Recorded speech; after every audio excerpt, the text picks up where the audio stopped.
questions. Do aliens exist?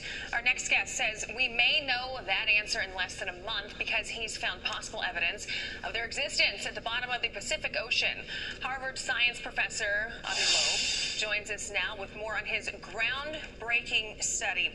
Avi, good morning to you. You know, you said that there's a chance these fragments could be artificial. How big of a chance are we talking here? Are you saying 50-50 or more?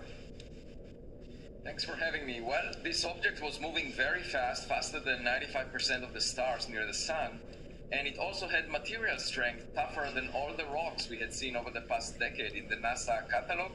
So there is a chance. I wouldn't quantify it. I would just say it's quite possible that it's different than a rock. And what we are doing now is analyzing the composition of the molten droplets that fell off this object when it was exposed to the fireball that it created as it moved through the air. And we are getting some interesting results, but I cannot detail them until we've put them together in a paper, scientific paper that we hope to make publicly available to everyone within a month or so. So it was interesting when you said that it was moving faster than 95% of the nearby stars that's near the sun and made of a tough material. In layman's terms, a little more of a layman term for me here, what does that mean, Avi? I mean, are you saying that you do think that this is not just a typical meteor that we're usually seeing just drop into the ocean? Well, it's definitely not a rock of a type that we are familiar with, and that's based on the US government data on this meteorite. And just think of Voyager. If it were to collide in 1 billion years with another planet, it would appear as a meteor, but it would be made of materials much tougher than rock. And moreover, it would move faster than typical rocks because it had some propulsion. So that's the possibility that we are exploring. So, okay, say this is hypothetical, obviously. Say these results come back and it is an alien spacecraft, I guess is what I'll call it. It's strange even having those words come out of my mouth since it's not been really spoken about to this degree. But what would the protocol be for that? I mean, how would that change the world and us going forward? Well, it would mean that we have a neighbor, that we are not alone, just like realizing that, you know, when you go out to your backyard and you find a tennis ball that was thrown by a neighbor, you realize, yes, I do have a neighbor.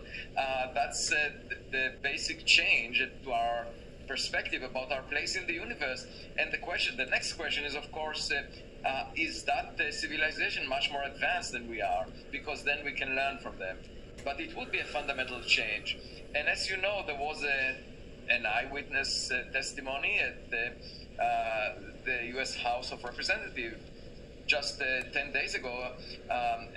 One of the witnesses, David Brush, claims the U.S. government may have in its possession such materials.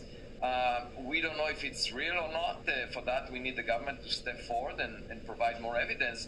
And the fundamental question is it easier for us to learn what lies at the bottom of the Pacific Ocean from interstellar space than it is to learn from politicians in Washington, D.C., what we know already? Yeah, I'm most interested in what someone like you has to say about this type of situation, not necessarily the government, but as you've seen lately in the news in the past couple of years, we've seen more and more of the military showing these very interesting objects flying in the sky. Avi, should this scare people? No, not at all. I think we should welcome it because it will be information that we can learn from, and it will inspire us to explore space. It may make us better instead of fighting with each other. Perhaps it will be a wake-up call for us to realize that there are more important things in life than fighting with other people. You know, like the third dimension of space will inspire us to put our resources into science, technology, and go out there. Well, I'll tell you what, I'm not quite sure why this is not the top story headlining everywhere, but I'll tell you what, if it comes back and this is an alien spaceship, I would bet my life that it would be the top story. Avi Loeb, thank you so much, and we're interested to see what you come up with.